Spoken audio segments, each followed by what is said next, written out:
In the grim darkness of the far future, there is only the Best Buddies podcast. Play the theme song.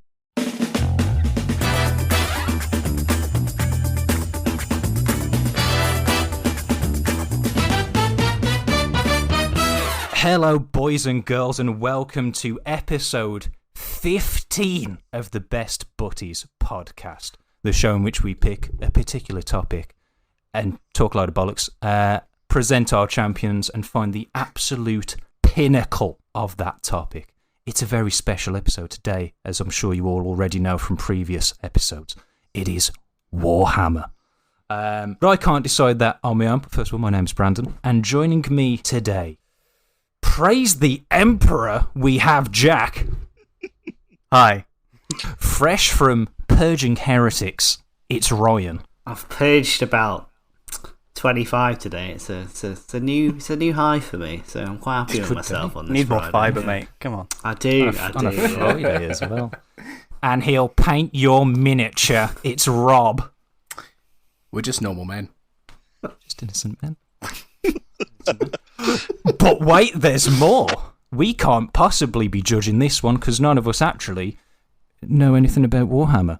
So we have flown in all the way from the Outcast Sons podcasts, our good friends, Matt and Nick. Please say hello. Hello. Hello, Matt. Oh, dad joke. Oh, dad jokes really start. This is Yes. You're on the wrong podcast. No, we've got a running thing with another Heresy Warhammer podcast where our first episode, I was like, that's the shittest joke known to man. And he was like, yeah, that's a personal attack. So that's for, if Giles is listening, that's for you, Giles. Love you, baby. Shout out to Giles. Yeah. It's going to be a shock for Giles. people following you over here. I mean, this podcast is mostly about noncing and scat, I think, at this point. Oh, jeez. After reading up on some of the lore, wouldn't be surprised Yeah. if the humans actually probably partake in a lot of that, so it's not healthy. It's not healthy. It's just a British IP, you know? So Now, normally, we have a nice little intro bit where we just generally ask, oh, how is everyone? How's that going? But there is a more pressing matter. Now, I believe it was sort of middle of this week. Ryan, you dropped a little voice note to the group chat. It's deranged, man. Oh, we'll put it in. So, after listening to the latest episode of the podcast a couple of times, I've got that Macho Man Randy Savage cup of coffee in the big time stuck in my head, and I'm kind of come up with a song. So, someone please remind me during the next podcast to sing it. I think I might have got Mad in this Heat. Basically, after my rambling and love, as always, of Macho Man Randy Savage, you have a little song for us, I believe. I forgot about this because, of course, I did. we didn't. So, We didn't. We sing read it. along at home if you know it. You don't because it's in my brain. But it goes something like this: cup of coffee in the big time, cup of coffee in the night time, cup of coffee at the right time, cup of coffee in the morning. And it just repeats like that. And that was in my head Okay. for like a whole day. That's Interesting. beautiful. So just, Can you sing it with a tune? I'm really shit with tunes, but it's like cup of coffee in the big time, cup of coffee in the night time, cup of coffee in the morning, cup of coffee at the right time. And that was it. This is the new Nespresso advert. Yeah, This is exactly. great. No, this is our new theme tune. What are you talking Was about? that to the tune of Shaggy? It wasn't me, because it kind of had the same kind of. It might be. I'm Yeah. not very tonal, so that's probably my limit, really. That's incredible. That is brilliant. That is brilliant. There you go. But now that we've got that out of the way, how is everyone? You all good? You all right? Hot. It is hot. Yes, we said hot last time. It is bloody hot. Still I'm hot. still hot. Yeah. Yeah. I'm all right. Horrible. Still warm. Chilling. Got the Dyson air fan next to me. Blasting that on Oh, it. I On a didn't cool, even see that. on a cool 3, you know. standard. Bourgeois fan over here. Yeah. The bladed Three. fan is too basic for him. Yeah, can't be Yeah. having that. It's one of those, you know, anything more it'll interfere with the audio. So just chilling on a 3. Bloody hell. Got my- I'm still using the fan from fucking John Lewis. I thought that was pretty fancy, the cheap John Lewis Open a fan. fucking But, window because I'm not a bougie cunt. The Dyson one's like game changer for somebody that struggles with like getting really, really hot in the evening. Yeah. It just Sweaty little man. You're just a sweaty little man. Yeah. Absolute game changer. Yeah. So my partner is from a hotter part of the world. No, that was when I was single. And we cannot, that like the evening heat is an argument. She loves the British summer. I fucking want to move somewhere without a Gulf Stream or just a higher latitude, just somewhere cold. And she's got this, it refuses to change this duvet that is, made for British winters, but she's perfectly happy in it because she comes from South China and Guangzhou, where it's, this is cool, this is nice, this is pleasant. Just get your own duvet or your own like quilt or something, little sheet. Every morning, wake up in like a paddling pool of my own. Delicious. That is way too much. A paddling pool of your own man jam, as we were discussing. I'm marinating myself every evening. You could sell that. Man Jam could be the new Gamer Girl battle. I'm pretty sure. Doesn't Gwyneth Paltrow sell that? Yeah. Mad Jam. It's got healing properties. Yeah.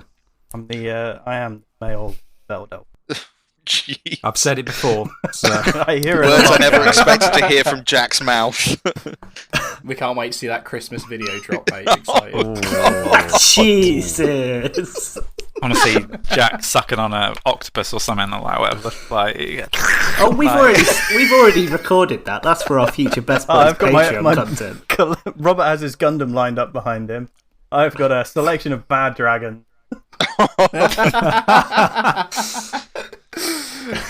This is the more we talk, guys. The more I'm like, did I regret saying that I would put this on the Outcast on Yeah, TV? yeah. I think I'm gonna have to take a hard look and like a good listen to the audio before I air anything. Everyone's going to love it, and they're really going to enjoy it. They really are. This is what the people want. This is what they want. Yeah. Can we? Something that they will want to hear about, because the listeners that do listen to us, which is Ed, will want to know about this. But it's all about Ryan, your sourdough starter. Is that bloody? Please. Oh, it's not. We're here, running out is of it? episodes. It's not here, is it? I keep forgetting because I'm apparently quite busy at the moment, so I'm gonna have to get onto the fucking Royal Mail and the US Postal Service now. I Didn't realise it was 2020 again. We'd gone back in time. Oh yeah, I didn't get on the sourdough starter. Did you not? Did you not get on it? Yeah, we got on it. We did one. It was pretty sour, and that was enough. Mate, look, I've got a big bucket of waste yeast that sits outside in the sun for my work, so I'll just dip a tube in there, send it to you. Perfect. Bob's your uncle, sourdough starter, mate. Yeah. That's actually my Tinder bio as well. I hate the phrase, I've got a big waste bucket of yeast. Truly. It's big. He's either a brewer or a gynecologist. We're not sure. Either way is a pervert. God, no, Should we maybe move this one along, boys? Dear? Yeah, let's go. So, I believe it's time for. Is it? Ain't that? It's peachy? called Ain't That Peachy, and we put a song in from, I don't remember the song. Presidents of the United States. Yeah, it's not as good as the Jack Black one, so put that one in this time, Brandon. Well, I've just given you a theme song. Feel free to use that whenever you want. Cup of peach. The big time. Cup of peach. In the night time. Cup of peach. Be in the morning.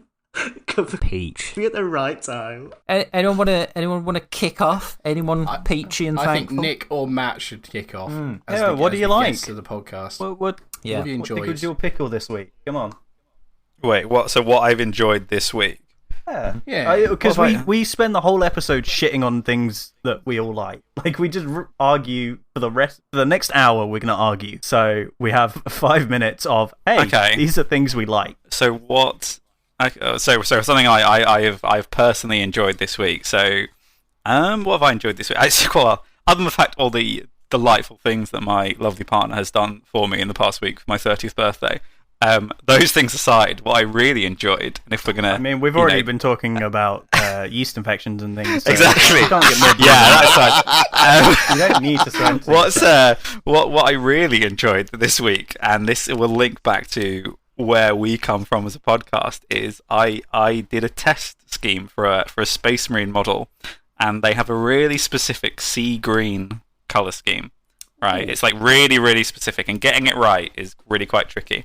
So I was furiously mixing. I've got like 3 different colours of green, and I did it, and I got the airbrush out, and I painted it, and I think it looks fantastic. And I was like, yeah, that feels. There's something quite like when you're doing something artistic and a bit creative, and Nick could probably attest this, that when you get it right, you're like, I'm hot shit. Let's do it. Let's roll. And of course, the lovely restaurant we went to for my birthday last Saturday was fantastic as well, and probably better than the fucking model I painted like 2 days ago. No. Everyone gets one. Okay, I'm sorry. Yeah, pick one. Space Marine is better than the Wagyu beef that Amy accidentally ordered in a Chinese restaurant, and it cost. Accidentally? Well, yeah, the server was like, because I looked at, we joked, we were like, oh, I'd love to have Wagyu. Like, wouldn't that be funny? She was like, you get whatever you want. It's your birthday. And I'm like, I'm obviously not going to order that. And there was like a salt and pepper beef, and the server was like, it's like Scottish sirloin or Wagyu. And Amy had not looked at the price and was like, yeah, we'll have Wagyu. And it cost £128. Oh, was it A5? Was it A5? I don't know what it was, but it was delicious. I should hope so. It was a proper melt in your mouth. But yeah, it was fucking horrendous. As it melted your pocket, Yeah. the money poured out of it. Yeah. But you still picked I love that you picked the figure over the. Yeah. Said with the confidence of a man that knows his partner's not going to be listening to this. Oh, funny. No, if Amy listened to this, obviously the birthday was my favourite thing. We want to see. I think she'd have turned off by now. Come on. Yeah. I want to see a picture of the Wagyu beef. Yeah. Oh, God, we actually probably do have a picture of that somewhere. Yeah. But yeah, that's Put that on been the on. Insta post. Pretty peachy. There you go. Go on, Nick. Follow up. Nowhere near as exciting as painting a sea green model, but brewed a beer, really exciting new beer that's going to be coming out soon. So was really pleased with it. It was a good brew day, so kind of pleased with that, really. It's a good brew day. Wagyu beef flavoured. Got a name for the beer at all? I believe it's called Hammerhead. It's a variant. It's like a new variant of the beer, so we're rolling different hops each time we brew it. So this is a really exciting. I'm not going to go into too much detail about the hops because that could be another like hour-long explanation. Yeah, that's next week's topic. But yeah. But it's pretty cool. So I'm pretty excited. Oh, cool. I'm not going to go next. I'm going to go last because I always go. So go on. You do, but Rob, that's because you're such a positive person. So I think you should take that, as a good thing. I'll go next, as opposed to me usually struggling. In a similar vein to what Matt said, not about the sea green, but I guess today, literally before coming on this recording, I was wined and dined, treated to a nice meal by my partner Kirsty, the true angel of the North. And I didn't have to pay, so it was really very nice. What did you have? like a southern fried chicken with then barbecue pulled chicken on top, with then cheese and bacon and like chips and a bit of salad on the side. It was good eating, boy. Good eating. We like that. I guess I'll go next. I've been listening to a very nice podcast recently called the Blind Boy Podcast, which is a man from Ireland. I don't know, you might have heard his work. He was in like a hip-hop duo from Ireland, which was semi-comedy, called the Rubber Bandits. They wore like supermarket bags on their heads as masks. It was all a bit mad in like 10-15 years ago, but it turns out he's like a really emotionally intelligent intellectual writer who knows a lot about world history, philosophy, and then tells you a story on this podcast about, for like one episode is him going from how he got really stoned once in a supermarket to the folklore of prohibition, and he loops it all back round, and it's like a magical little journey of about an hour and a half, and it's a great podcast if you're into this exploring one. Yeah, if you're into this one, if you're into exploring emotional intelligence, or you're just really left wing, it's fucking phenomenal. I recommend it to anybody. It's called the Blind Boy Podcast. So there we go. Why can't we produce good content like that? We do. We're not wearing Asda bags, mate. That's exactly. Damn, it's those little bags. That's what the problem is. Go on, Jack. You're up next. Yeah, I always struggle with this one, but I think I finally got around to watching. I think the new series of I Think You Should Leave with Tim Robinson. Yes, yes, it's still fucking phenomenal. The first 2 seasons were great. This third one is also fantastic. Maybe not as many bangers in this one, but it's still so good. I love that show. Yeah. it's that and like Tim Robinson and the Auntie Donna boys are like the two like groups / solo acts that are like actually doing good sketch comedy at the moment. It's really fantastic. Auntie Donna's the one that did the thing with the Christmas pud thing. Yes, that was yeah, Okay, that was good. But yeah, no, if you haven't watched I Think You Should Leave, then jump on Netflix or whatever dodgy website and watch it. I started watching it and I saw the clip with the I've finished the episode with the one with the baby where it's like the baby pageant and like the woman with the gun runs onto stage. Yeah. So good. It's very good. Yeah. Go on then, Rob. Come on. My turn. Okay, right. I'm going to go for something a bit different because I did do something quite exciting last weekend. But instead, I'm going to go for this. Brandon actually you went dogging. Told me about this. I did go dogging. It was brilliant. Never had Why do you try before. to bring dogging up for It's So Peachy every time? I have to cut it every time. I went to this farm, right? And they had this vending machine that gives you milk. Oh, shit, yeah. And so I bought the little bottle, right? And then I put the bottle in the vending machine, and then it dispensed fresh, very creamy milk. But like banana milk, human, and it was fucking amazing. Did you? Human. It was like milking this woman. Did you dream this? Is this a dream that you found?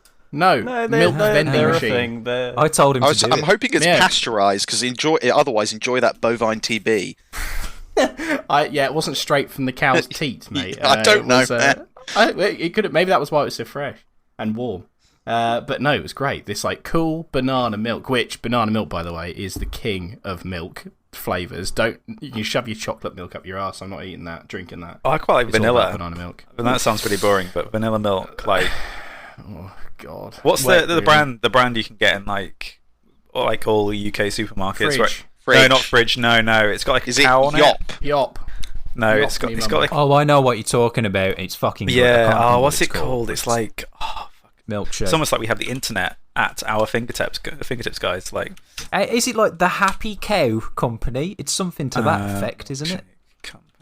Milkshake Company UK. I'm telling you, it won't be as good as this milk I have. I mean, yours probably is good, mate. But to be fair, okay, it's called what the heck? Shaken Udder. Shaken Udder. Yeah, that's really good. That? Yeah, it's really good. I've never heard of that. That sounds. So yeah, they've got chocolate, vanilla, salted caramel, banana, and strawberry. But the vanilla is really good. I'm a big fan of vanilla. Can I please just get this out here right now? Right, salted caramel can fucking just fuck off. Get now. in the I'm bin, sick you of it. cretin. I'm sick of salted caramel. It's fine. It is shit. I mean, it's nice enough. That's exactly what it is. It's fine. It's fine. Why? Like, stop it. It's like when they put chili in chocolate, and that's all you fucking saw was chili chocolate. I'm sick of it, mate. Just give me banana milk. I don't want your salted caramel milk. We're here to talk about Warhammer. Let's get onto it. There's some hot milky opinions right now. Before we get into it, I do have to ask though, because I did point this one out. So it was actually a different one to the one I go to. So I need to ask. Probably asked at the time and I've just completely forgotten. Did they also do buffalo milk? Because that's incredible. Or was it purely standard procedure cow? Just standard procedure. I assume black and white cow milk. There was no buffalo Frisian. milk. You mean Frisian cow? Yeah, that one. Frisia. I thought that was a fucking, what's it called? Not Pokemon. The bad guy from Dragon Ball, right? Yeah, that's Frisian.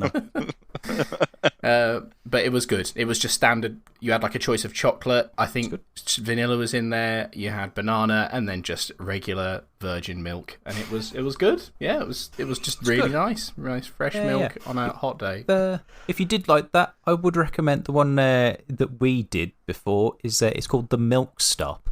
So there's a couple of shops. I'll send you some links afterwards. I'll hook you up. But put me up. if you go into this actual shop, they have a lot more of the flavours. And so one time I had it was a rum and raisin buffalo milk. And buffalo milk's good. Buffalo milk's really rich. It's actually better for you than cow milk. It's a lactose protein. As a lactose intolerant person, we should stop talking about milk because I will shit myself at any point. Just a psychosomatic reaction to dairy products. It's good. Yeah, baby. Well, I'm fucking raring to go. I don't have a bracket though, but I'm itching to storm this cat. Rob, you gonna hook us up? Should I run through how we're divvying it up that's a real good quick, idea. maybe? Yeah. So for our regular listeners, obviously it's normally the four of us where two of us compete and then the other two will judge us, and then we basically flip the script when it comes to round 2. But of course, there's 6 of us.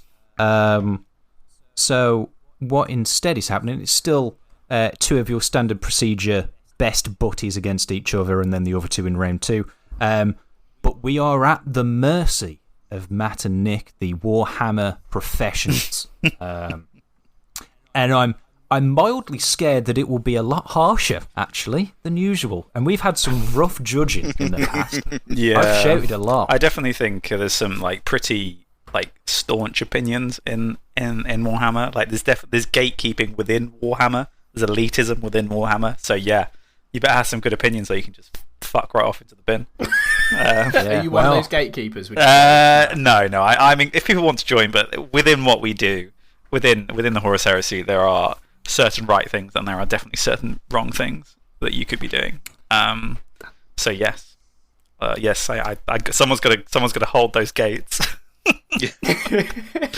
Wow. Okay. Well, shall I get the brackets out? Are you ready? Yes, please. bracket me, baby.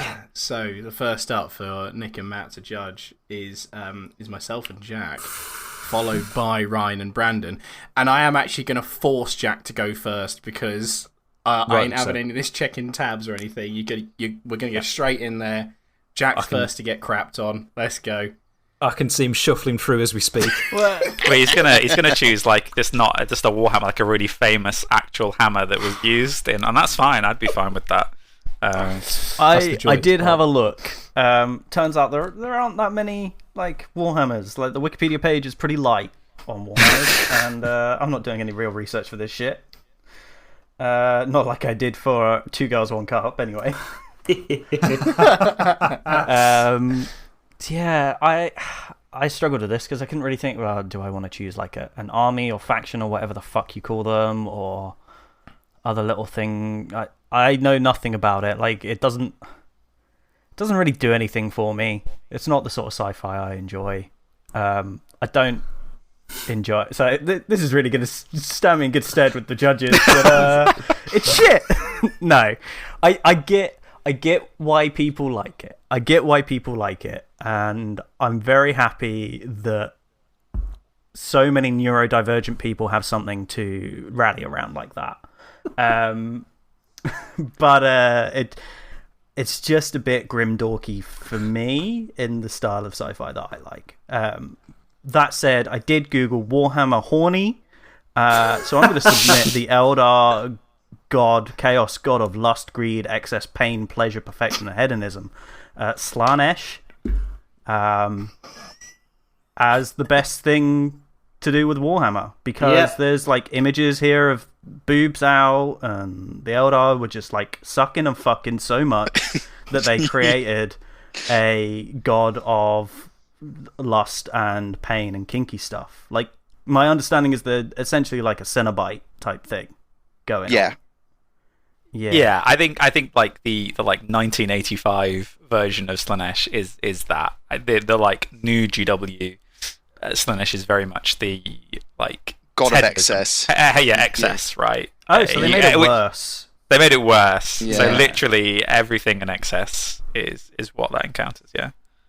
Yeah, I'm getting some Google image searches right here. Oh boy. And that's it. I mean, I encourage everyone to turn safe search off and just have a little Google. This is going straight into my locked folder on my phone. I think I'm on a list now. Yeah, I mean, I just look. Every fantasy setting needs a god or a demon or whatever of horniness, and they're always going to be the best. Is Slanesh then? I guess this is more of a question for Nick and Matt, because Jack knows fuck all. Obviously, the other Chaos Gods are pretty fucking horrible. But this one are they pretty chill? I mean, if they're into no. It's everything of it's everything in excess. So it is you if you're a gourmand and you're you love eating exotic foods, you crave crazier and crazier foods until you're this just giant corpulent mountain that can only eat a fly that has been basted in the tears of an innocent from one world, because that's the only thing you haven't tried in the galaxy yet, and that's the kind of stuff. Or like, you can only get your rocks off if like some demon strings your tendons out and like plays you like a harp or something like that. So I didn't know that I was in the fucking 40k universe. Yeah. Love it. Well, there's the thing with Slanesh, and I think a lot of stuff in 40k is also in the fantasy setting as well. So the horniness just persists throughout Warhammer, which is great. I did do some research on them, but we've got experts here, so there's not too much. Like, I know they like appear in like this hermaphroditic form, present themselves in like a half human, half male, half female form, and like Nick was saying, it's excess and hedonism and like forcing people to seek out ever greater pleasure in whatever their pleasure is, which is just a great little trope, and it felt like it is cool lore. And it's painful to admit. I think chaos in general, though, is pretty fucking sick, right? Yeah, I just wanted to be more specific, and I thought, you know what, let's pull out this, and everyone can have a bit of fun on Google. Yeah, that's very on brand.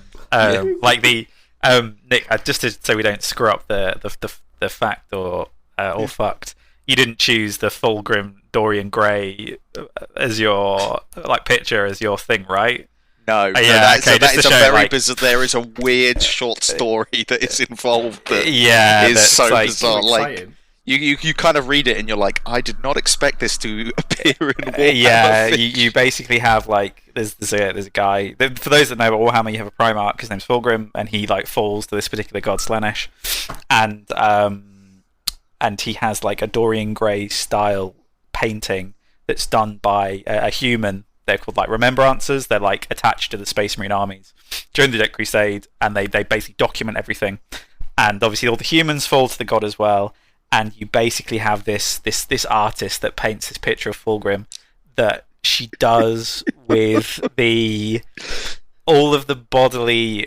Look, because she kills a guy while she's having sex with him, and she uses all of the fluids and viscera and everything that might come out of a human body to create this painting. That's of Fulgrim. As like the perfect image of him. Yeah, it's pretty fucked up. Is this why you boys play Warhammer? Because I'm getting it now. Like you go and Google like and look at the models and stuff that they've produced on both 40k and fantasy Warhammer of Slanesh, like heralds and things, and it's the horniest shit without actually being full. Like still being able to be sold on store shelves. It's definitely tamer. They've gone on more like for like the fancy stuff. It's all quite sort of that stereotypical like antiquity Persian. What you would think if you would like watch 300, right? Like that's what it looks like. Yeah, they still released a model with some dude who has his tendons turned into harp strings. Yeah, that's the one I can see here. Yeah. So everyone's like, oh, it's super PG now, and I'm like, yeah, it is. But well, gore is fine, Nick. Gore is fine. But if you see a boob, that's oof. Well, there's the booby horses. There's booby horses, and there's there's booby horses. What? Yeah, no, there's the Fiends full of Slanesh. Slanesh roster. Yeah. There's one here with. She's got one boob out, one boob that's like a metal ball, and then 4 other boobs which look like they might have mouths on them. Mm. Oh yeah, eyes on mouths. Yeah. Huh. I've just seen this model of the harp you're talking about, Nick. That is rude. It's metal. Cool. Right, I shit on Warhammer after my cursory Google, but it's really awakening some stuff in me. Wait, do we have to get the first official Best Buddies horny bonk? Because we'll insert a sound. Fucking bonk, boys. Calm down. I did the horny bonk before, actually. You did, yeah. There is another horny bonk.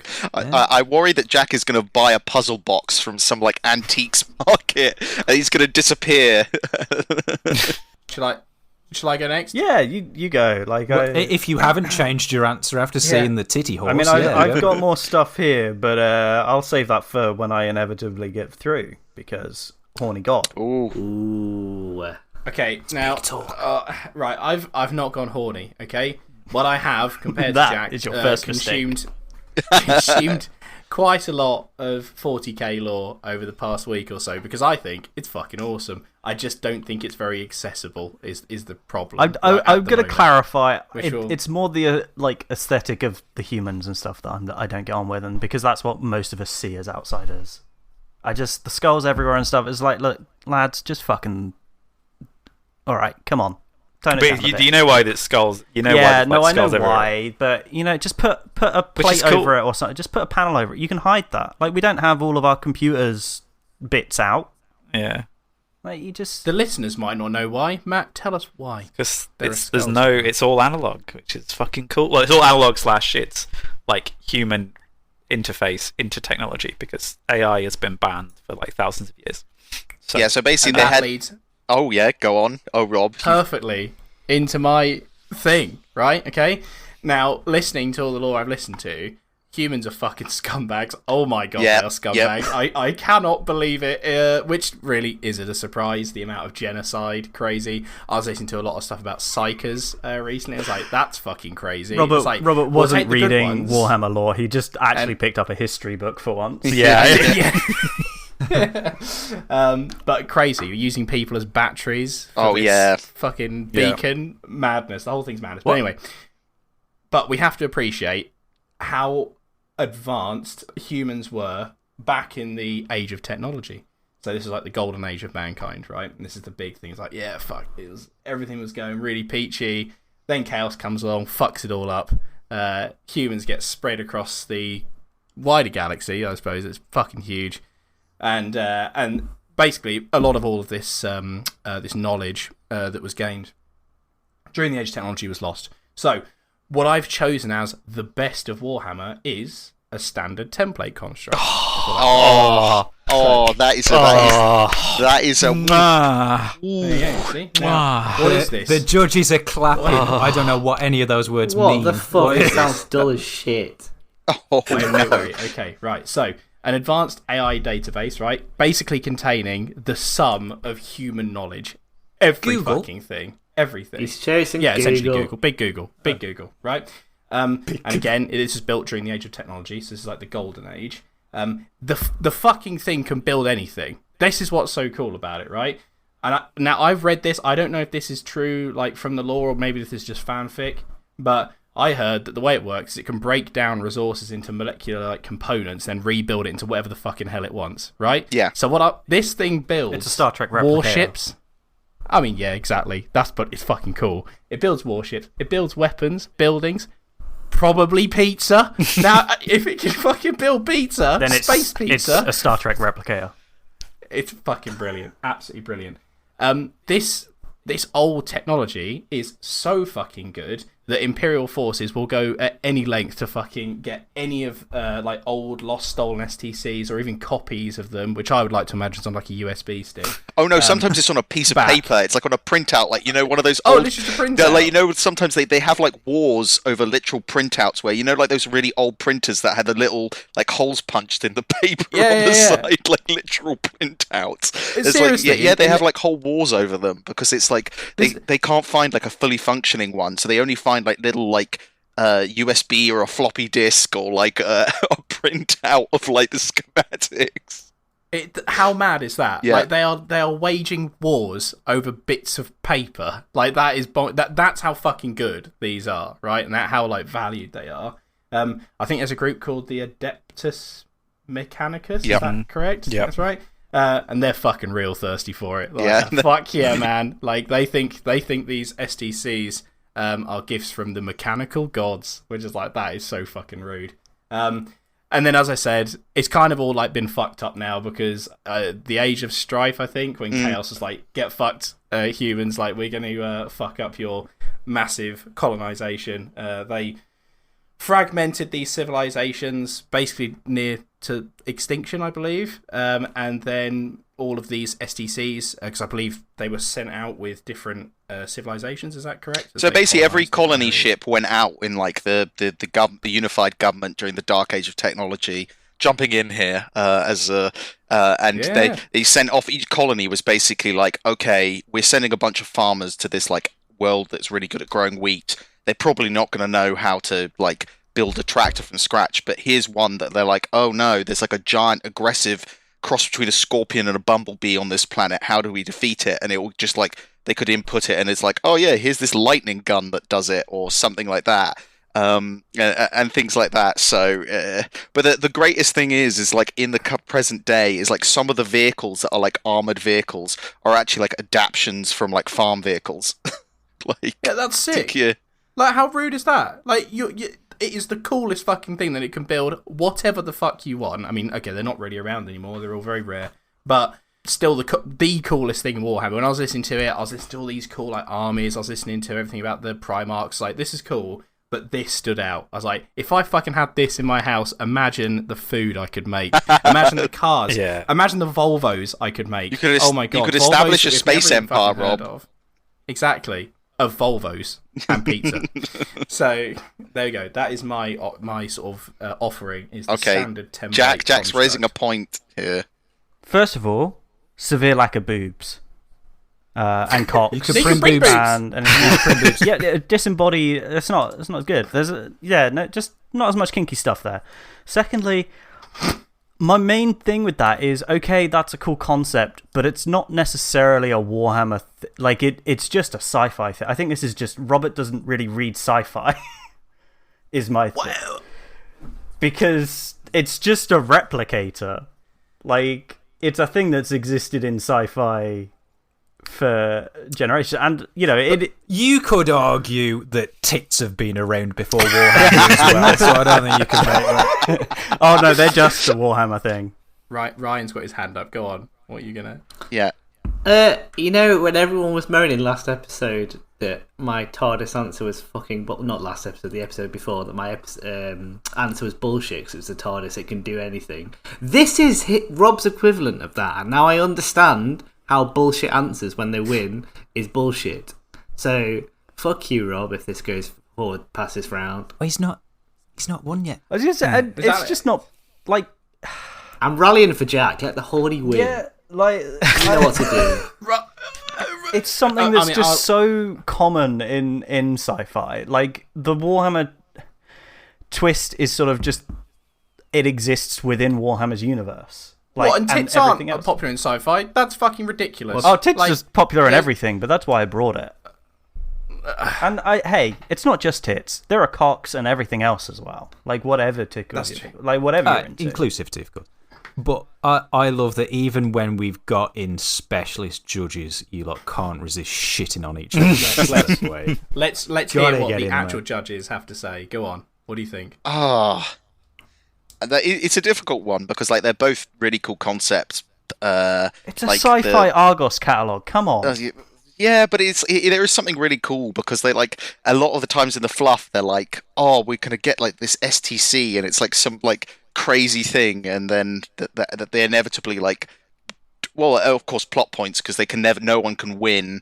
They don't find the STC, and then someone finds like an STC fragment for like a better spoon and gets given a planet because they're like the Adeptus Mechanicus are like beep boop beep boop. Oh my god, we can improve food efficiency by like 13.3%, and then people are like, holy shit, like give these guys a planet. And they literally found like a printout to make a more efficient spoon from like something. I think the important the thing with the STC obviously is, as Jack has rightly said, it's a massive like sci-fi trope, which is true.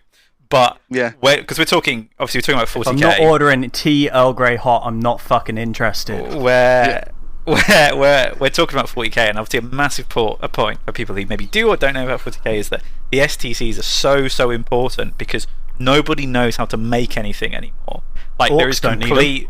Because they just the Imperium doesn't know how to make anything anymore, so it's so reliant on like Nick said, somebody finds this spoon STC and they're like, oh yeah, come on.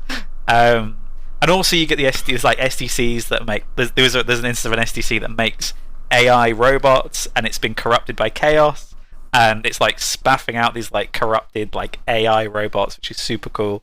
The Men of Iron, is that? The Men of Iron, yeah. So there's one that's found doing that. But what about the Men of Iron's genitals? so obviously, because I do agree, Jack, with you that it is a trope. I will say that, and I do like Slanesh because I think generally it's like across the board, it's like it's a cool god, and how they're formed is really cool. I will say though that you have focused on the more like base side of it rather than you have gone with like everyone's like, oh yeah, titties and cock. Yeah, well, like, because if I went into the other stuff, we'd lose listeners.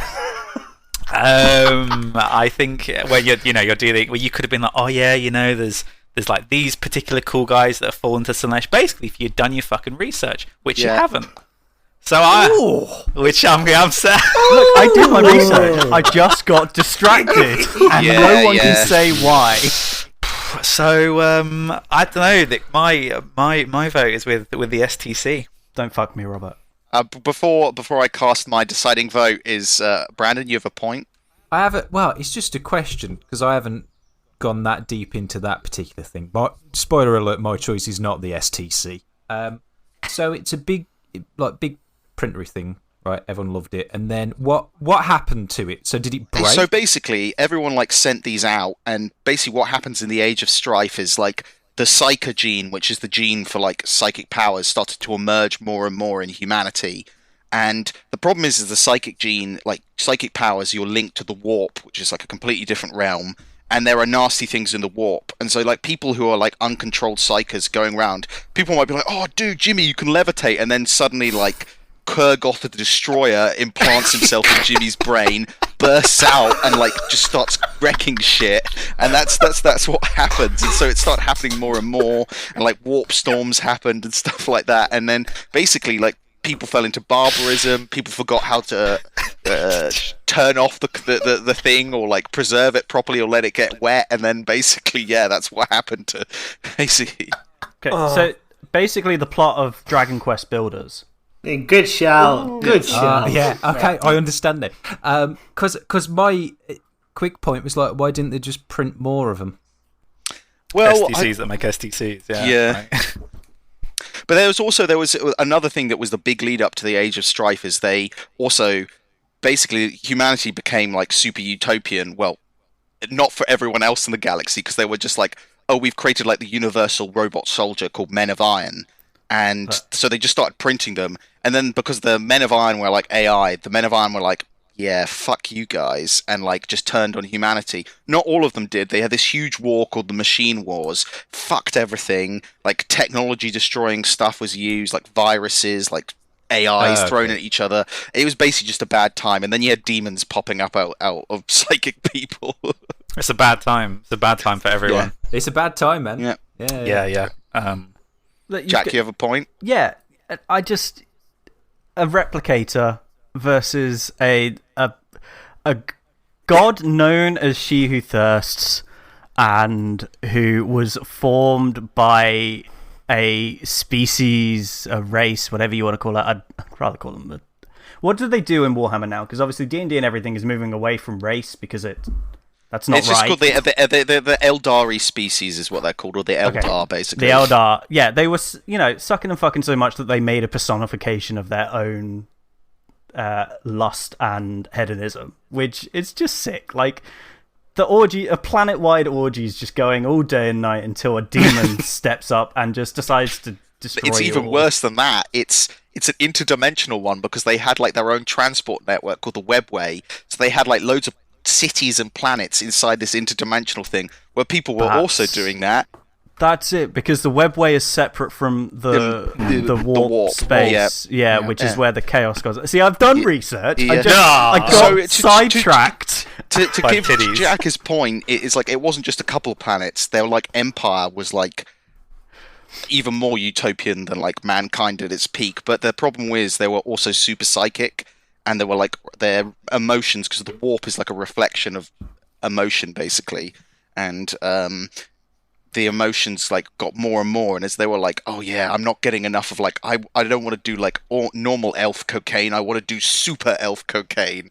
And as it got more and more kind of like crazy, then the emotions kind of built up to a boil. And then basically their entire empire, they were like just... on the moment of its birth, Slanesh did come out and like generate like a whole warp storm and basically devour almost every single Eldar soul in that area, and the only people who survive were the really kinky dudes who were like living in a dungeon in the webway, basically, and were like, we're not going to learn anything from this. And then a bunch of really boring dudes who are like, we're going to go on planet ships and like move really slowly because we don't approve of where society's going.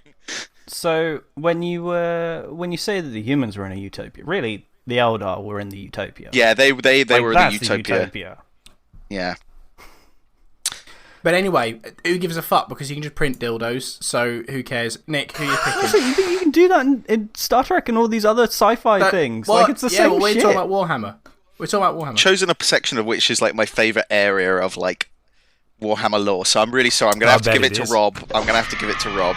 You're all so boring. Yeah. This is my problem with Warhammer fans. Like, you give them something that's fun and interesting, and they pick a fucking Argos catalogue. Oh no, the SDC. It's such a quite crucial part. I can go and and buy a fucking 3D printer. It's why, and imagine that 3D printer. There's like, Well, I'm not going to, because the people that own it are fucking nerds who paint models. There's 1,000 of them, like in the entire universe, and people fight wars over them. It's such an integral part of the Imperium. But they're not, because they're still, like, the orcs have just like opted out because they just do their own thing. Yeah, but that's technologies are weird. Makes no difference. Makes no difference. I've won. Brilliant. We're going over to Ryan and Brandon. Hey-o. Go for yours now. Let's go. Do you want me to get stuck in Star, or are you gagging for it? You seem like you're ready, so take it away. I'm fucking ready, baby. Thank you. So, I haven't picked a printer or a tit god. Some of you will be disappointed to hear. I don't know tons about Warhammer, but it does look cool. It looks metal. But I do know quite a few people, a few friends that are into Warhammer that have regaled me with tales of various, bits of lore and factions and stuff. Nick, I believe you were actually one of the first people to go into detail on this one particular faction that is my choice.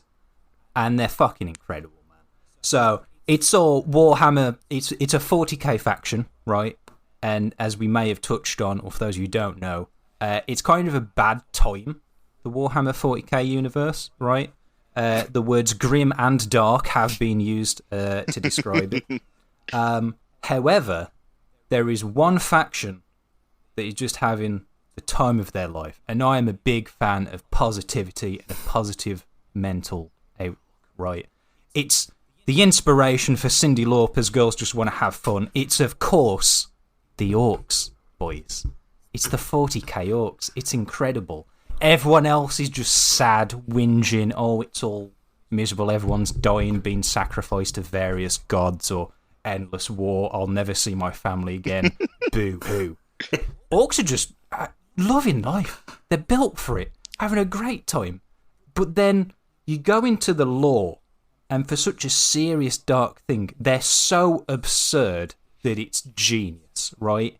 So, Jackie mentioned it briefly about how all the psychic stuff, and then it doesn't matter because orcs have their own thing. And they do. So, through some sort of psychic wizardry, all of their technology, it works purely because they think it should, and will have different properties because they all just believe that's the case. Things like they'll paint vehicles red, because red makes things go faster. And then their vehicles speed off.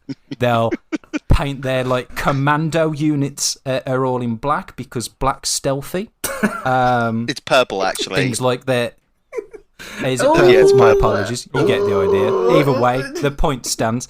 But stuff like that, right? Or they'll have their more explosive units. I believe they'll just paint the guns yellow because yellow's for explosions. It's brilliant. You've got stuff they're just Cockney as well.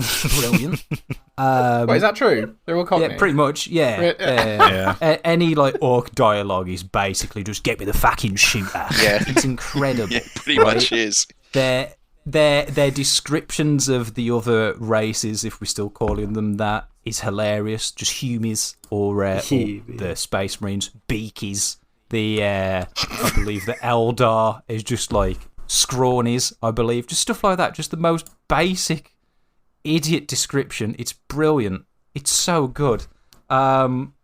I looked into people that play the game, so all the different armies have various like rules and abilities and stuff that you can call on. And even those, like, they have abilities such as get stuck in and here we go. Brilliant. It's such a good time, right? And just to top it off, one thing I would highly recommend as well. So I've just been listening to the audiobook War Boss, which is it's phenomenal. I've got 20 minutes left, so don't spoil the ending. But it's all about, it's from the orcs' perspective for 90% of it. There's a little bit of the humans, but that's more for like, it's almost just slapstick comedy for the humans from their perspective. But it's about 3 different orc big bosses trying to become the next war boss. So they're all competing to get to this certain thing, going at each other. And it shows because they're all from different sort of like clans. So you've got speed freaks that are just trying to get in giant makeshift slapdash vehicles and just fucking storm into the castle, running each other over and bonking people out the way. Or you've got Da General, who's trying to be real sneaky like. And it's brilliant. It's just such a nice, happy, fun breath of fresh air when everyone else is miserable. It's the orcs, baby. It's the orcs. Strong choice.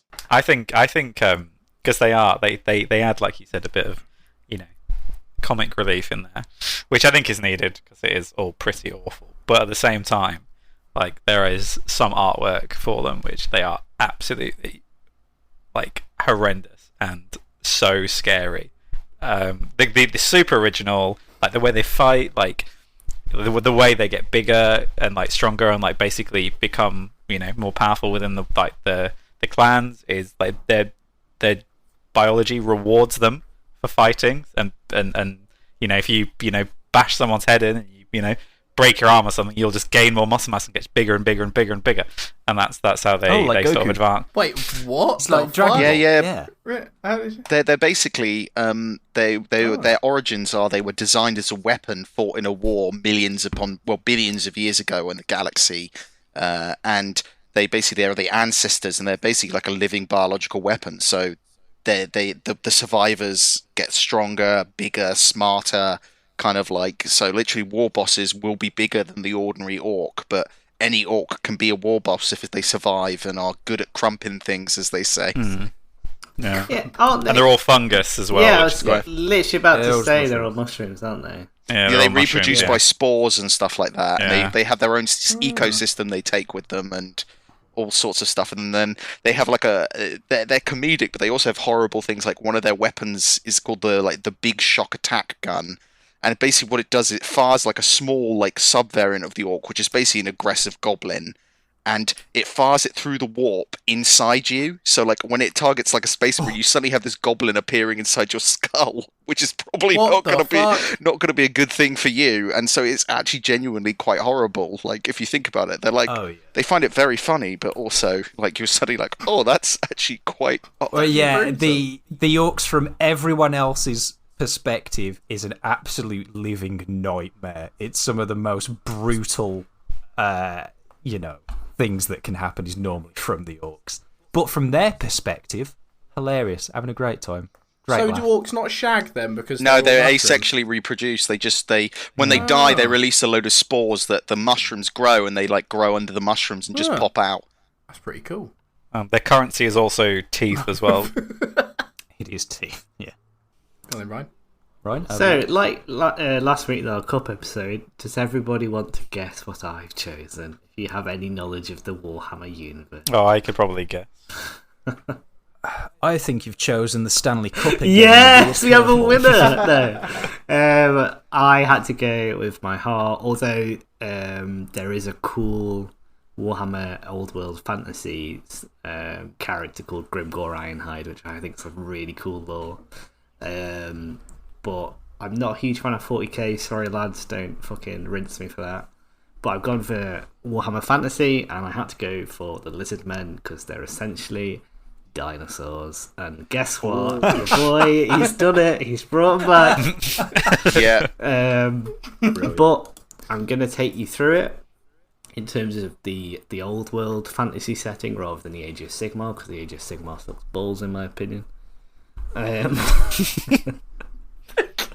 really winning over the judges. That's fine. Age of Sigmar is pretty shit, yeah, so it's fine. I was going to say, I thought that was the consensus. That's the party line. But they're the oldest race in the setting, so what essentially happened, it was kind of a new world where big beasts reigned, and then the old ones, which are essentially aliens, came down and made the lizard men, essentially. But they made the lizard men, their leaders were called the Slan, who are essentially enormous fat frogs who just sit, chill, and meditate and smoke shitloads of weed. The last bit is my interpretation of the lore. And just think about the old ones, think about the teachings of the old ones. And yeah, they're the oldest race who, rather than deal with like petty squabbles like men and elves do, they sit and think about the universe, their place in it, their place in the great plan, how they're going to stop chaos. They're dinosaurs who ride dinosaurs, which... That's weird. Yo, that's not riding need in the to section. dive into their bedroom life. It's not Slanesh. They're riding them in terms of a purely transport way, not a sexual way. No, that's the weird thing, mate. Not the fact they're potentially shagging their own kind. It's the fact they're riding their own kind. I don't ride humans to work. You never given someone a piggyback, Robert? Yeah. That's the problem. Yeah, no, it's a battle. In the way that the lizard men works, they've got multiple castes, like almost species within the whole lizard men race. So it's essentially thinking about how we, as mammals, humans, ride horses. Also, mammals is the same. So, you know. Okay. Also, they have a unit which is literally a giant, like, grumpy version, bigger version of a Stegosaurus, where they strap a giant, like, piece of old one's technology, which is just basically a laser on the back of a dinosaur. Yeah. So it is pretty, it's like, cool as it's fuck. kind of cool. And they've, you know, there's really cool examples of generals, one called Krokgar, which fought in a really heavy battle against the forces of chaos. He got so battered up, but, you know, the Slan mages, so the overlords, really got like into him. It's like, you know, you've done really well. So they gifted him basically a golden laser arm. So you have a dinosaur riding a bigger dinosaur with a golden laser arm. Like, how is that not the coolest and best thing you've ever heard in your entire life? So they live, the fantasy setting of Warhammer is essentially, the map looks pretty much exactly like Earth. So North America is occupied by basically the Dark Elves, and then South America, called Lustria in Warhammer Fantasy setting, is occupied by the Lizard Men. And the Lizard Men live there despite Lustria being a really unforgiving place. It's like full of horrible plant life which will eat you, horrible parasites. But they've lived there for millennia, for thousands of years, and it's never been invaded. So really, they're just absolute giga lizard chads who have just lived there for millennia, and their leaders just basically smoke all day and meditate, thinking about the universe. And unlike a lot of things in the Warhammer universe, it's very the colour scheme and the kind of aesthetics that the general race has is kind of different to a lot of Warhammer fantasy setting. It's quite Aztec, it's quite colourful, which I think is a big departure, apart from sometimes you see it in Orcs in a lot of the settings. But I just think all that combined, all the awesomeness that I've just shared with you, dinosaurs riding dinosaurs with laser hands, is just the best of Warhammer, because it's absolutely batshit insane, which is what Warhammer is for me, and that's why I love especially the fantasy universe, because they take Tolkien and then crank it up to fucking 12. What's not to love? You also forgot the guy who's the most powerful Slan of all, who died, but he's so magically powerful that his mummy is still like, he's still just like, he's still alive as a mummy, and he's like the most powerful wizard mummy in the planet, and he floats around on his giant, like, as a giant mummified toad. They're just so cool, and obviously with my heritage of fucking weirdly enjoying dinosaurs and doing it as a job for some reason, it's great. It's 10 out of 10, so choose love, choose life, choose the Lizard Men. There you go. I mean, I gotta give it to you, Ryan. Fat stoner frogs. Fat stoner frogs. Sounds good, man. It's very cool. Yeah, the lizard men are really cool, and I definitely have a soft spot for fantasy dinosaurs. I'm not gonna lie. Yeah, it is the fact that you have super cool like hench like warrior dinosaurs, and then they do go on the back of like a sort of carnosaur type dinosaur, which is fucking sick. Like it's so cool. I think my vote is with the lizard men. The orcs are cool. Don't get me wrong. Sometimes I do find their comedic value a little bit jarring with the setting because I love some grim dark, like. But yeah, I think the lizard men for me. So sorry, Nick. Just quickly, I thought as an outsider, like Warhammer, at least at its core, was supposed to be satire as well, though. Like, is it just that they mismatch that tone a lot? So the 40k, the 40k was started as satire and stuff like that. But the Warhammer Fantasy was not really a satire. It was just kind of like they stole a load of stuff from like Michael Moorcock, like the idea of chaos and demons and demon weapons, and they kind of threw it in a blender with a load of fantasy stuff. Because the 40k is where you do get the people that miss the satire fact and because 40k does have a canonical planet called Birmingham, which is described as the worst planet in the Imperium, quite literally in a rule book. Okay. That's it. Sorry, Nick. I was just a bit confused. Like. Yeah, I think it was such a wild card choice. I've got to go with the lizard men. Like, I love the lizard men. They're a really cool thing. They fought a war against the rat men, who are like the. You guys have played Vermintide.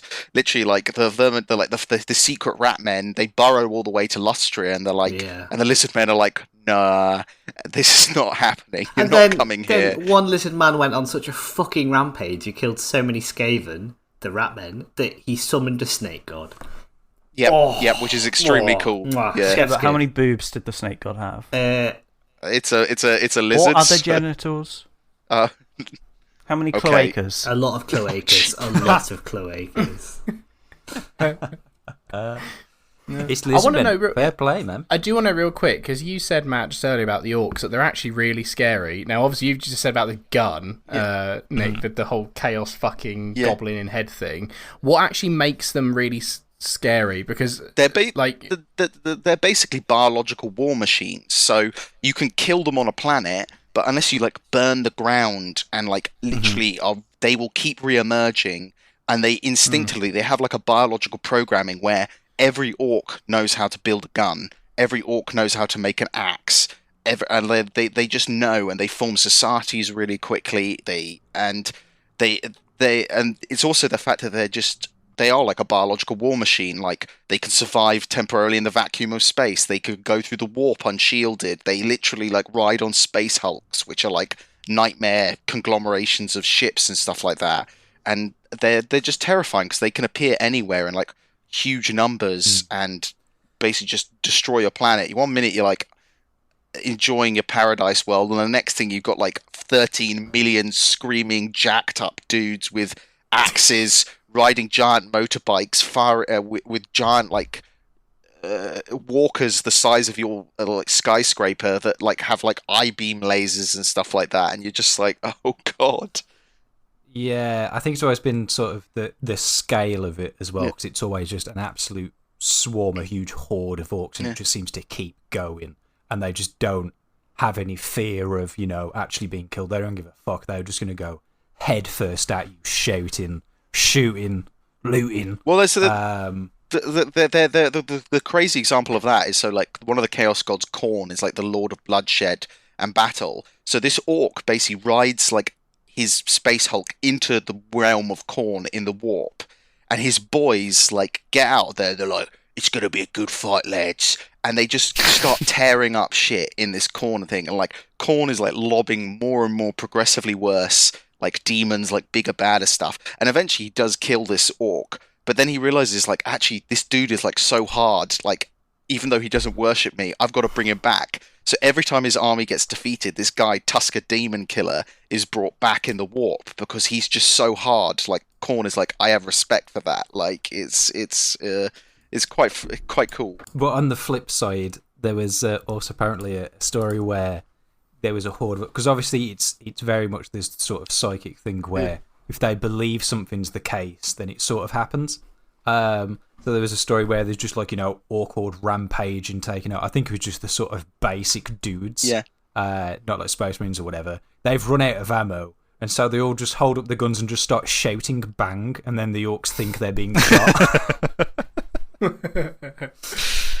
Is it Nick? You probably know, because I mean, my 40k lore is, well, my orc lore is not great, but was it the old ones in 40k that made the orcs? Yeah, so the old ones in 40k, they have a war with the Necrons, and and they make them. basically, like the Necrons basically summon a load of like star vampire gods to like beat the old ones, and the old ones are like, oh shit. And they're masters of biological stuff, so they create like the ancestor race of the orcs, which were called the Krork. Very original name there, but they basically like are super advanced. Like they know how to, or instinctive soldiers and stuff like that. But then the old ones get beaten to shit, and then basically the orcs the Krork kind of devolve and go wild and become the orcs. That's basically it. So, funnily enough, you guys have basically, chosen two races that are made from the same, space god. Yeah. Space God come. Yeah. And also, they have a great character called Orchimedes, who's a very genius orc, and he creates and he makes loads of really important technological innovations. Orchimedes, you've got Gork and Mork, they're gods. One's brutal and cunning, and the other one's cunning and brutal. Yeah, I fucking love Gork and Mork. Like, and they don't get on, and they constantly fight in the warp, and it's kind of like an embarrassment to all the other gods. We're all like, God, this is so cool, but then at the same time, you've got a dinosaur riding another dinosaur with a laser beam, so it's like, you can't argue with that. You can't beat that. Stoner frogs, baby. I thought, shit, he's got it from there. Yeah. Fair play, man. Good shout. Should we move to the next section then, or the next segment? We do a little bit of fact or... Wait, did we decide on a winner there? I think so. Yeah, it was the Lizard Man. Yeah. The Lizard Man did win it. Okay. Yeah. It was a shutout. I think with the orcs, for me, like all the things said, it's super cool. Like the backstory, I think the way they are portrayed, though, I think just kills it for me. It's a little bit too goofy, a little bit too comic relief for my. I think the problem is like in the books, from the orc perspective, it's very goofy. But then from like, if you read any of the other fiction around it, it's actually genuinely terrifying. Because like, you imagine you're like a regular Imperial citizen, a Space Marine lands, and you're like, oh, the Space Marine's here to save from the orc. And then the orc, like a regular orc, doesn't have any fancy weapons, grabs a Space Marine and tears off his arm barehanded and beats him to death with it. That's the kind of horror of the orcs. So it's kind of like a weird dichotomy between the two. Yeah, and also orc players are the worst when they're like "wah" and like shouting. It's like, fuck off, mate! Like, get in the bin, like. Because that's their war cry. Shout. Yeah. So there used to be a rule where you would call a wah in the game, which is where you'd get like a particular bonus where your orcs would wah, and they'd all like war cry and stuff. And they'd like what? Occasionally, people would do that. Yeah, we'd do that. Yeah, we'd do that, and it's like literally get the fuck out of here. I can't believe I found the nerd community worse than the Magic the Gathering community. Fucking hell, that sounds. Oh no, Magic Gathering community it's still definitely worst. Having been part of both of those. Less magic now. Yeah, because they don't use fucking deodorant. Oh, don't get me started. Fucking hell. The pants Sorry, have you been in a Warhammer store? It's a lot better now, actually. It is a lot. Jack. Like, I've been in both, and they're both pretty bad. I think in terms of the smell, the taste of it, I think like a Magic tournament compared to like a Warhammer event is probably. Okay, worse. no, I've been near Magic play. Yeah, no, okay. Getting more than a couple of them in a room would be bad. You're right. Okay. So fact or fucked? Is it? Are we doing it the? Well, you guys can tell us. What are you guys going to do? Tell us what you're going to do for fact or fucked. So, yeah, we're going to do it like one. Well, one of us will do one that's fact, and one of us will do one that's fucked, or maybe both are fucked, or maybe both. A fact. Oh shit! Yeah, that really is going to throw a spanner in the works. Who knows? Who knows? Nick, That's quite good. Do you want to go? Do you want to go first, mate? So my one is called the Damon Bala, and it is basically a process of Chaos Space Marines. Some Chaos Space Marines get made. So the Dark Mechanicus, aka evil tech priests, the edgy version of like the Adeptus Mechanicus, grabs a load of women on a Chaos planet, pumps them full of growth hormones, and using sorcery expands their wombs so that entire teenage, like, adolescent people can be shoved in there with Space Marine gene seed, and a Space Marine will hopefully pop out at the end. And this is a whole thing. A skinless Space Marine pops out at the end, and they're basically these giant, like, Space Marine factories. That's my fact or fucked. That's what fact. the? That's got to be. If That's you've called made Stoke. that up, Nick, then we need to have a word. On this podcast. I thought my thing was going to be the most horny. Oh shit! Okay, go on then, Matt. So my fact or fucked is somewhere in the warp there is a planet, and this planet is the sort of personification of like industry, and basically combining sort of like demon tech and machinery. And on this particular planet, there is a railway line, and on said railway line, the sleepers and the tracks are made out of the sort of combined bits of body, basically people that are slaves that have been, and people that have been taken from conquered worlds, and they have been formed and fused, still living into the train track. On said train track is a demon train. It's made out of like skulls and people, and basically runs off like blood and viscera and bodies. Crewing the demon train are a group of 8 skinless like train engineers that feed off like carcinogenic growths that are in people, and they become more and more carcinogenic as they consume it. What the fuck is that? There's a lot to unpack there. You're saying that the people that are literally built are the track? They're alive? Yeah. So there's people eating people whilst making a train made out of people, fueled by people along a train track of people. That is exactly what it is. Yeah. People all the way down. Sounds like our national rail service. Yeah. I bet that one's on time. So this train, is it their national rail essentially? Are they using it for anything? So on this particular planet, it is a functioning train. It is used to get people from A to B. Just don't forget your rail pass, mate. Don't forget your rail pass. It's worse than a fine, mate. You'll work up and you'll be part of the track. So that the planet's like workforce is captured humans, and obviously you need to get them around from A to B, and they are transported on the train. Oh, the captured people are transported on the people train. On the people train, Oh my god. What the fuck? I think the train one's real because it sounds familiar from what I vaguely know of some parts of 40k. But then again, I could be fucking bullshitting, so. Nick's Human Factory sounds like he's trying to throw us off.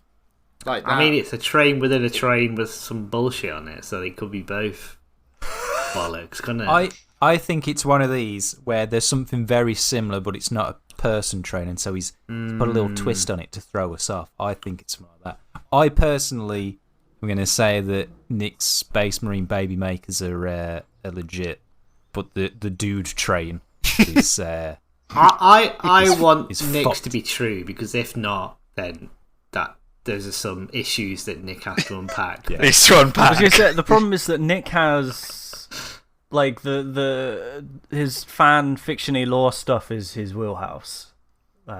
Making up stuff for it on his Instagram and stuff is Nick's shit. So To be fair, I don't know how much we can believe coming out of his mouth, but my gut says that Nick's is true and Matt's is there's something subtly different or something. I think Brandon's right, but also I just don't trust Nick because he does these long. long posts for all of his models that like go into this lore that he's made up for them, and this could be another one of that. And I've lived with the guy. He's got issues. There's things going on. He put Doritos in pasta bake and burnt it. There's some dark shit going on there. That was some terrible. Look, I was had severe generalized anxiety disorder and was depressed. So I can't I can't comment on my cooking. Put Doritos in a yeah. pasta You know what? It's not a proud moment. I'm gonna agree with Jack. I think Nick's is true. I mean, Brandon said it first. Oh, Brandon. Okay. Well, Nick's is true. No, that's fine. Pick your favourite, mate. That's fine. No. I need this. I never win. I need something. I'm going to say Nick's is true, and yeah, the dude mobile is just not. That's weird. Like that. I mean, it is very like chaotic, I suppose. So it makes sense, but it doesn't help that in my head the train is going around a planet like King Kai's planet in Dragon Ball. Like it's just like a tiny little. Tiny.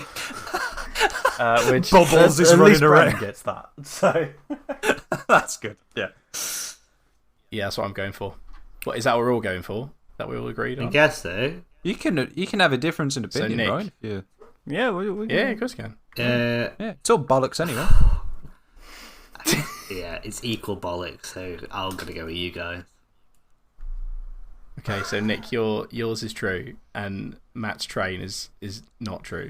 Do you want to? Yeah, so we'll each reveal each of ours, shall we? If you want to go first, Nick. It's fact, and it's from a very weird novel series called the Ultramarines Omnibus, and it's Dead Sky, Black Sky, Dead Sun, or something like that. So, yeah, it was a very weird. Even by Warhammer lore standards, a lot of people kind of raise their eyebrows at it. And the fully formed Space Marines that are born in these that have no skin. I think. Yeah, they have no skin. They have to be draped in new skin, basically, like draped in new skin. Yeah, and they basically the Chaos Adeptus Mechanicus basically print skin for them, and it's like, here you go, you're a Space Marine now. Okay, it's just like putting on a leather jacket. Yeah. You don't need to make it weird. It's fine. It's that's what there's the guy that's in the is it the Iron Warriors Omnibus that's like they're like newborn, I think he's called, which is even fucking scarier. Like, and he's it's all like smooth and fuck yeah. So the train that it rides on tracks where the sleepers are people, and the train is made out of bones and people, is real. That's real. It is a real thing. Yeah. It's a double fact. It's a double fact. Double fact. Double He's fact. Whammied us. What's even worse with that is that the people that get so you have this scene, and I reread it again today to make sure I got it right. So you have all this like these captured soldiers, and they're basically made to like work to death on these like on this demon world. And yeah, they're like, okay, look, we need to keep getting the train, get you wherever you're going. And the like engineers are like, I can smell something on you, and they're like slurping up the growths, the cancers basically in them. And the reason why they all have cancers in them is because the world that they were protecting and they were deployed on, the Mechanicus again and the humans, they didn't want anybody surviving past a certain point. So they were like, to your PDF, to your military, like, look, you have to take these pills because the air is really thin, so you need to make sure they're basically anti-sickness pills, and they're basically poisoning an entire world. So the secrets that are on that planet never get out. Yeah. So it's just double mega awful. It's like you have basically like gene banks on this world, on this human world, that basically have all the organs that make Space Marines, and you have the human armies that protect it, and then they slowly poison them so they will die, so they never leave the planet, by basically just getting cancer. Yeah, it's all real and it's all awful, guys. Like they could have done the same thing without the pills and just made them all eat bacon sandwiches. Yeah, bottled water, bottled water. But yeah, the demon train is real. I did think Nick was gonna choose what he did, because I was like, yeah, that's probably these are the two worst things I can think of in 40k, the baby maker and the but yeah. I'm gonna be 100% googling a lot into the bone train. Yeah, it's in a really. I was gonna say there's some interesting videos called the Bone Train. Yeah. Slaanesh would Bone be proud. Train. Yeah. As I said, don't forget your rail card on there. Yeah. Fucking hell. Jesus. I'm going to have some fucking nightmares tonight, boys. Good lord. Take Bone Train, a new series. Woof. Maybe that's what Henry Cavill's doing for Yeah, maybe. Amazon. Yeah. I mean, our that'd be podcast is not about 40k. Ours is about 30k, which is just Space Marine fight Space Marine, which is very different. But It's far less grimdark. and I guess 10,000 less. It's 10,000. Yeah, 10 years 10,000 earlier. Yeah. It's less. So 30k is Horus Heresy, Yeah, isn't it? it is, Or is yeah. it just before? Because It's Horus Heresy. Listened to, right? Okay, because what I've listened to is that everything in sort of before the Age of Strife was kind of like pretty Gucci. It was like obviously pretty Gucci all around. So before And the then- Horus Heresy, you have Age of Strife, then you have Unification, where the Emperor kind of appears on the Earth, and the Earth is like pretty turbo fucked. It's like filled with like people with super space rabies and like gene cults and wizards and witches, and he's like, this is not really good.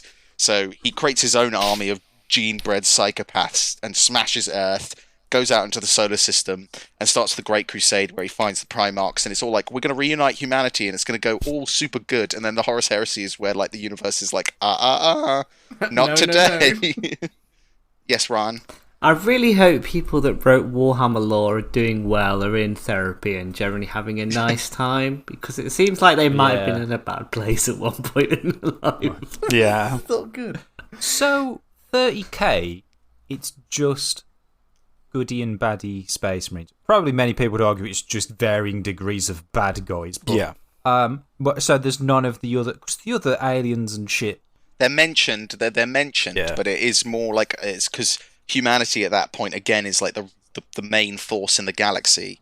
It's basically committed like super genocide throughout the galaxy, wiping out alien civilizations, other civilizations that don't agree with them, and it's like there's like loads of things where they like find a civilization. The civilization is like, yeah, we really want to join you guys, like that's great, but can we bring our alien buddies that we work with as well? And they're like, the Imperium is like, bomb the planet.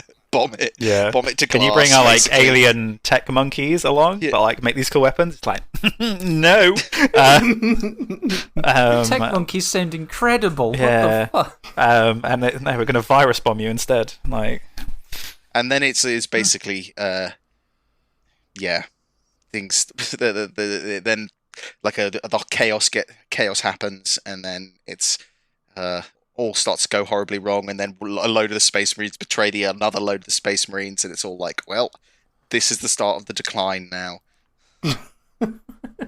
It's all fucked. Yeah. So, But I guess we should go to. well, no. I was just about 30k, because we should talk more about 30k a little bit. Yeah. But so is it just that it's a different setting but uses the same rule sets? Is there just you don't play a game of 30k, or you do play it and the You rules can are play. different? The rules are slightly different. Okay. You can play it. It's almost like faux historical wargaming, basically. So it's historical in the sense of like 40k is the current system, and 30k is kind of like you're playing. It's like 40k's Napoleonics, basically. Which sounds really weird, but that's the only way I can really explain it.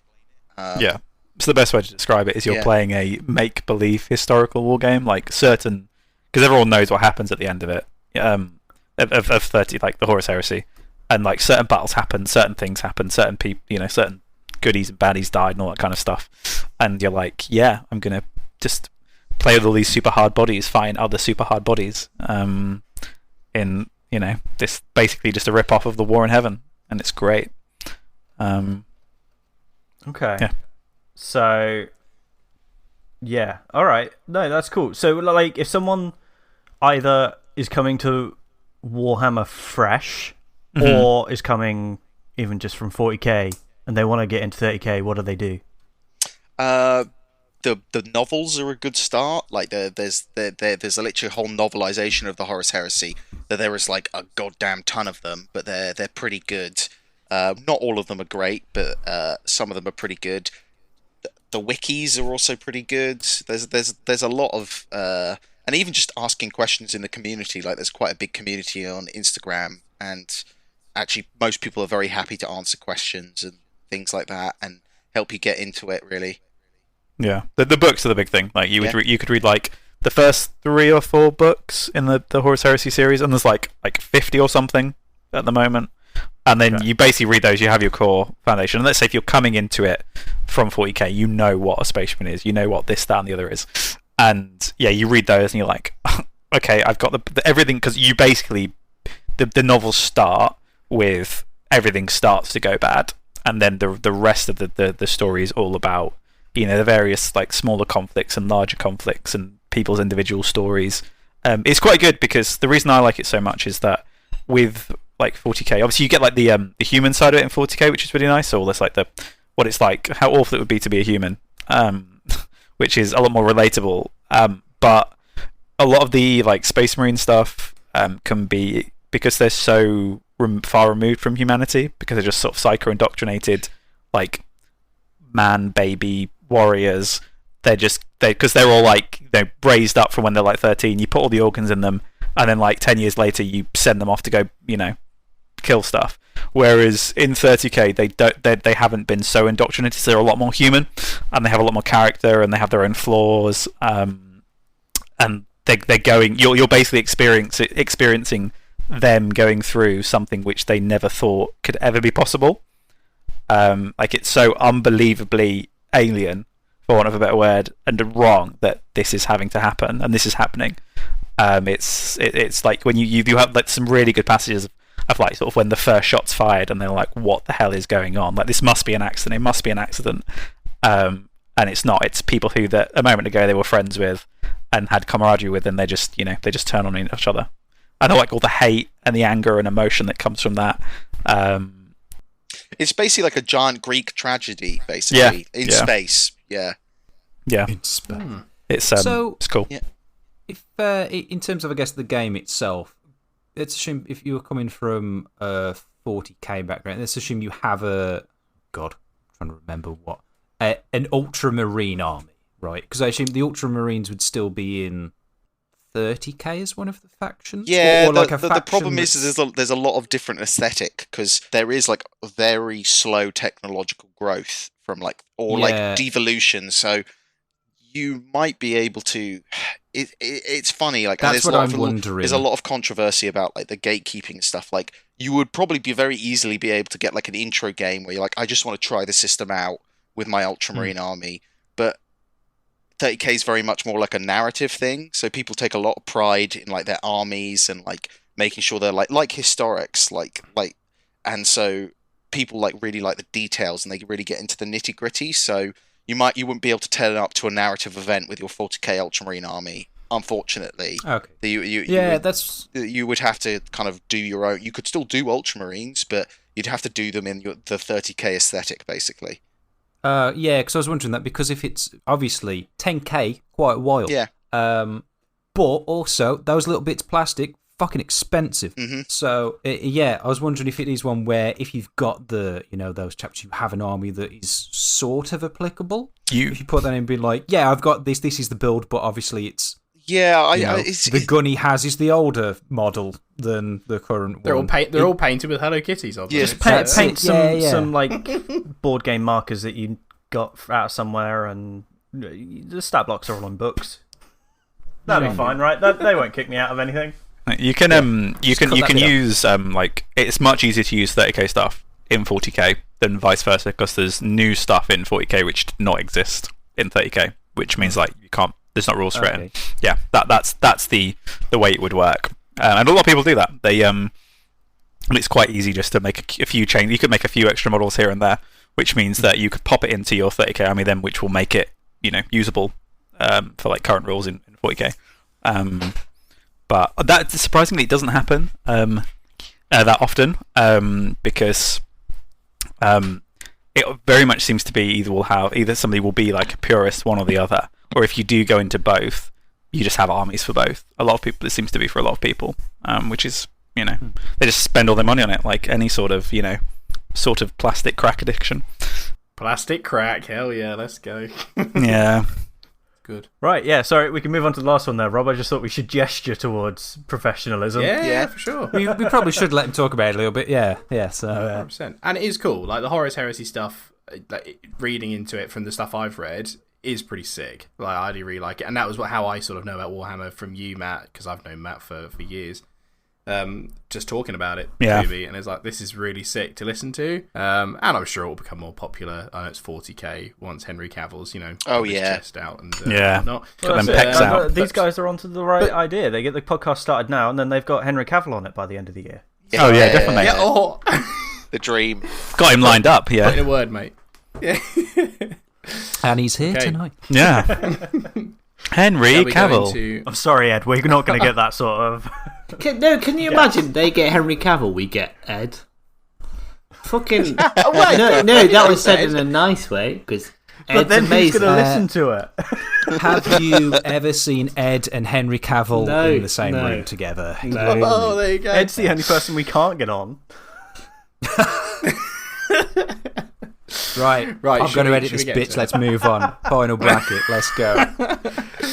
Well, what more is there for me to say, really? Except from, and you've already touched on it, there would almost be no 30k or 40k without these STCs and then them fucking up, essentially.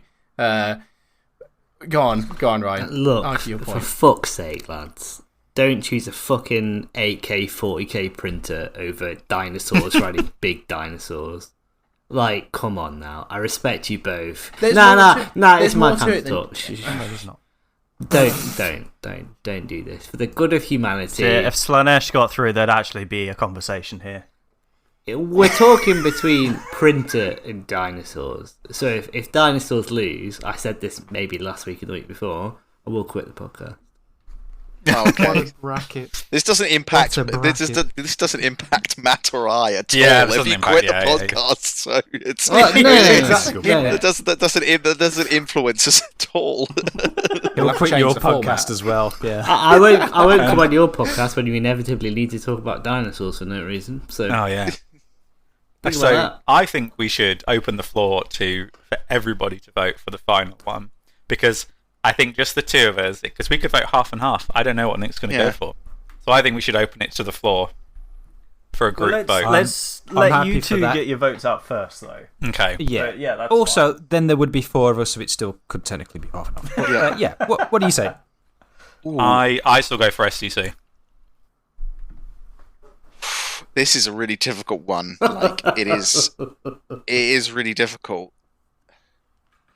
But I'm sorry, but Rob. Upon, Before I'm going to cut you off here, but I still have to go for STC. What? Like, it's just a fundamentally cool part of the Yeah. lore that is like so done ingrained. in so many other things. Also, it doesn't have to be just grimdark stuff, right? Like this was the hope for humanity, right? Yeah. Like, the fucking It was the sum expansion was repository bonkers, of and it all isn't human just- knowledge. Basically, you were like, one moment you're like, oh, I want to print off a muck rib, and then the next it's like, oh, alien deities from like some hideous dimension have arrived. Print me off the muck rib and a turbo laser destructor as well. it's awesome. It's awesome. And what's Like, even- I think that So Trek go, does go it on. better. I'd say what's even funnier as well, that in 40k you have these, like the AI, for example, that is within the SDCs that creates it, that now people think is just a god, which they like, we can't fathom that it's an AI, so it must just be a spooky tech god. And it's like, oh, my tank, it like, its lights have come on, or it's got like its guns have auto-tracked to something. It's like, no, that's not just AI, it is a god in here, and I must pray to my tank, and I must wave like incense and stuff next to my tank to make sure it works. That's what I do when the check engine light comes on. So Pray to its machine spirit. It's not that, it's just There is some very funny bits in the lore as well, where they're like, a machine fails and then they apply the ritual of percussive maintenance, which is basically the tech priest gets a blessed hammer and hits it until it turns on. that's fucking sick. I also was looking at some while we were talking about other stuff, because you mentioned about stupid little things being discovered, and they were like hailed as heroes. Which, yes, there was an excerpt here of somebody discovering a combat knife, which was just sharper and lighter and tougher. They were hailed as heroes by the Imperium for this discovery, and then were raised to imperial nobility and were made planetary governors for a knife. Well, then you can make 1 billion knives that are better. Exactly. And also, it's giving people jobs, better jobs. This is bullshit. This is even bullshit. Actually, it's taking jobs away from people. No, because they don't have the 'cause then whatever printers. job They have the readouts from the printers, so they have to actually manufacture it in the hell factories that are the Forge Worlds. So Matt said we can open it up to the other people. So, but I think we should do that's that. it. I can't not go for dinosaurs on dinosaurs over a printer that I guess Matt has just revealed has an Alexa in it. Yeah, that's pretty much what's in there. But Jack, imagine you have a special. You have this printer that has an Alexa in it, but you think it's a god. You're trying to make. You think it's You're trying to convince a treat my left-wing Alexa, don't person to vote for Amazon. That's not going to fucking work. Yeah, it's true. not going to work. That's true. He got one free, though, from Top Cashback, so he can't complain too much. Yeah, but that's I do. I mean, it's a fancy clock. yeah, but that's how you fight back in the capitalism hell that we live in at the moment. But there we go. That's another podcast, isn't it? Pick the fucking dinosaurs, you cretins. I mean, look, I'm picking the dinosaurs, but also, look, it's a 3D printer with an Alexa in, but I get that the ramification, what they've done with that sci-fi trope in the Warhammer lore is cool, but it's not a dinosaur. Go on, Brandon. So we're opening it up to the four of us for the final. I guess it is the final. I mean, fat stoner frogs, baby. How can I not vote that? Come on now. So I don't know what we're fucking doing now, because it's still a draw. God. Well, we actually... Yeah, that's why I was like, are we sure we're opening it up? To be honest, Should we flip a coin? Let's flip a coin. 1 second. 1 second. Let me just get a coin. Well, Wait, I don't need a coin flip. That is utter we crap. have a You can't do scientific method for resolving draws. Oh, yeah. We said we were going to choose plan our tie breaks beforehand. We have not done that. Unless you guys did it before I got on the call. No. I think we should take, because we done the tiebreaker rules for 3 episodes possibly, because I think we should take a rule from each of the previous ones, so maybe and go with one of those. So maybe like trying to think what the options were. So I mean, the first one needs to be who wins in a fight. Yeah. And then who wins in a one fight from the other two. What was the other, like most absorbent? Or can fit the most liquid. How much liquid can it hold? No, would you want it served in front of you on a dinner table? Yeah. And a dinner table. party. Yeah. So And who would win in a fight? A dinosaur or a printer? It's a fucking dinosaur, you cretins. No. What's the printer making? If the printer is making AI Oh, solves, I'm sorry, fuck like off. Yeah, exactly. I'm sorry, So- like also like the STCs, because there is actually in classic Imperial fashion, there is a planet with basically a semi-functioning STC, but no one knows about it, and it has like hideous defense weaponry. So I'm gonna just be doing I'm actually here. So like it's not just like a printer. I hate this so much. Can the printer operate itself, or does it? AI. need- Yeah. It's AI. yeah. It's AI. It can operate So, itself. yeah, okay, STC wins that one. That's fine. Would you rather have an AI printer served in front of you or a dinosaur? Dinosaur. No, yeah, but the AI printer can print you whatever the fuck you want. No, in front of fuck you. off. That's a bullshit answer. No, well, don't fucking bullshit me about your fucking bullshit TARDIS bullshit. That it can print you. No, it can print you anything you want. Anything you I fucking guess want. it could print you a No dinosaur. or a word. What is this dinosaur. thing where they go out and then they get one that Oh. can only do knives or spoons? Like, is it the plans for it? So it's basically it's the plans, because STC as a functioning device has not been found yet. They found fragments of Okay. it, or like a floppy disk, or a hard drive, or a fucking printout, or like a All right, Tesco's they're receipt going out, they're with it finding on. their crafting recipes. Yeah, basically, yeah, like Minecraft or something like that. So a crafting recipe versus a dinosaur. That's not one. Well, no, in the because first round. Rob brought the fully functioning Oh. STC, to be fair. To him. So, STC, the yeah, whole you know thing. what? I want a replicator in front of me at a dinner table. I'm sorry. Think of all the Earl Grey you Fucking could drink. bollocks. Have I won Don't this? Can we Well, just that's, stop That's waffling 2 out around? of 3, isn't it? Yeah, I don't, what was the Come third on, guys. question? Just out of interest. Oh, how much liquid can it hold? Now, that's still gonna... Yeah, I but- could just print a big bucket. Infinite but non-metal bucket hits. Big bucket. It is another TARDIS. Look, Ryan, it's a taste of your own medicine. This is another TARDIS. I think it's more. I like the SDC in itself is very cool, as everybody said, and at the same time, I fucking love dinosaurs. Dinosaurs are cool. I love Lizardmen, but I'm more impressed with the fact that Rob has gone quite deep into the lore to discover the SDC. It's actually quite. I was definitely taken aback by it. You don't know how fucking satisfying it is to finally get some validation on this fucking one thing podcast. to say. I have been nothing but positive. I've got one thing to say. You won, Robert. Enjoy the money. I hope it makes you happy. Dear Lord. What a sad little life. Sad life. He says that, but Ryan at the moment is fucking bombing us with wins at the moment. Bombing some of us more than others. Are we actually including this in our final roundup? Yeah, or are we've got to. Yeah, we said we would. Okay. I can't remember where for the we set good on of the that. bracket. Yeah, so for those of you who are interested in keeping up to date with the scores, the current leaderboard is Ryan still ahead with 6, actually untouchable now. Nipping at his heels, though, is Rob now with his 4th win. I'm coming up still with a podium finish with 3, and Jack's been here. Look, this is Jack has 2 wins. Yeah, look, I know I have the best taste out of everyone here and the best opinions, so I just need new friends, I guess. That is smart. I would do that. No. We're the best of friends, the ones that are honest to you. But maybe the STC isn't your favourite Warhammers. Jack. Maybe Lizardmen are. Maybe Booby God Booby is. God. Maybe Orcs are. And just... Or maybe you just want to reach out to... And don't forget, you can send in your application to be my friend and open a new podcast, a competing podcast.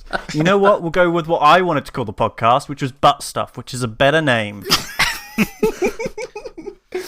Oh dear. But yes, if you wanna send in your suggestions, then they can email us. Should I test Nick and Matt to see if they know what the email is? Yes, I haven't got a fucking clue. absolutely. I haven't got a no fucking clue. Mate, If you were to give us an email, what would it be? duttybuttystuff@gmail.com. It's not called Dutty Butty. It's called... You don't even know the name of the Yeah, exactly. buttieспod@gmail.com. Why have we got these people on? They don't fucking listen. What is the point? Literally the first time we were like, Nick was like, let's shout them out. Nick got the fucking name of the podcast wrong. I know. And I was like... I heard it, mate. I heard the bloody thing. I immediately But got shit for it. You can find us on many a social media as well. There's bloody loads of it. So that's pretty much... Go on, Jack. Where's that as well? Go on, give on us most some things, facts. we're at Best Buddies Pod. On some things, we're at Best Buddies. Just type it in, you'll find it. But realistically, what we want to say is, guys, you should talk about what do you do? Well, no. Tell us First about of your all, podcast. we forgot to don't tell us say, about your podcast. don't forget to rate and review. If nothing else, Oh, rate, yeah. review, and share it, and tell people to listen, please. For the love of God, Ed, please tell someone else to listen. Please, Ed. I love you. Thank you.